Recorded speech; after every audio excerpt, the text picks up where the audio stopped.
These are some great people, and I agree with everything that's been said up until this point. But I think they did leave me one thing that I can share with you guys. And how does the church lead the way? We lead the way through teaching primarily, and we lead the way through modeling. And we model love. But love is so big. I mean, what does love truly mean? What does it mean to love? And my dad used to say this to us. He's a preacher who lives in Kansas City. He said, man, the translators of the Bible were so lazy sometimes because love is translated in so many different ways in the Greek. And it's easy for us to phileo love sometimes because that's brotherly love. I'll love you based on how you're loving me back.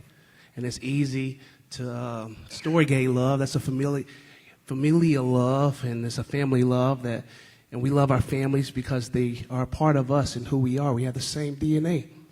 But God expects us to love the same way that he loves us. And that's a whole different type of love. It's an agape love. It's a type of love that has no strings attached.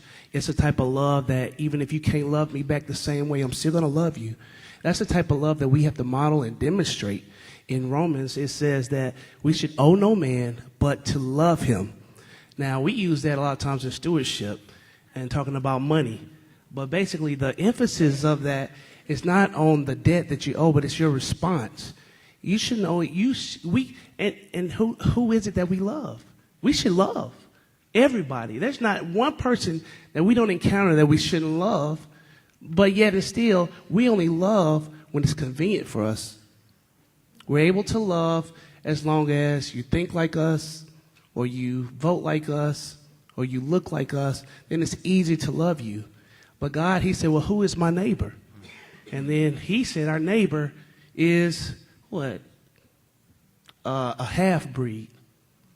And so when we think about that, when we think about our racial, cultural constraints, it's hard for us to identify who we're supposed to be loving.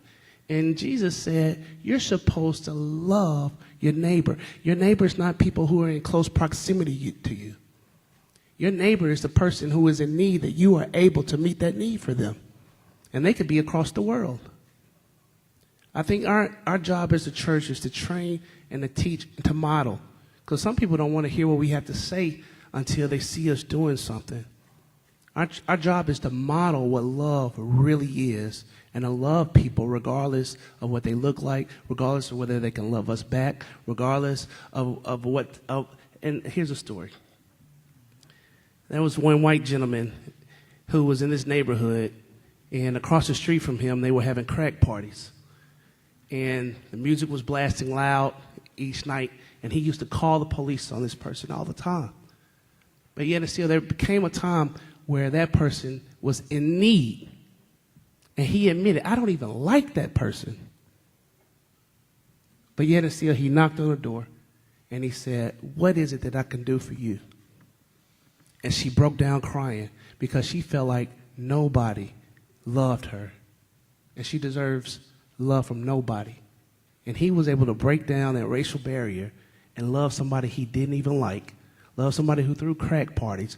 Love somebody who woke him up in the middle of the night with loud music, the children playing in their yard. He was able to break down that racial barrier because of why? Because of the love that's on the inside. He realized that God loves him with an agape type of love, and God expects us to love each other the way that God loves us. Thank you.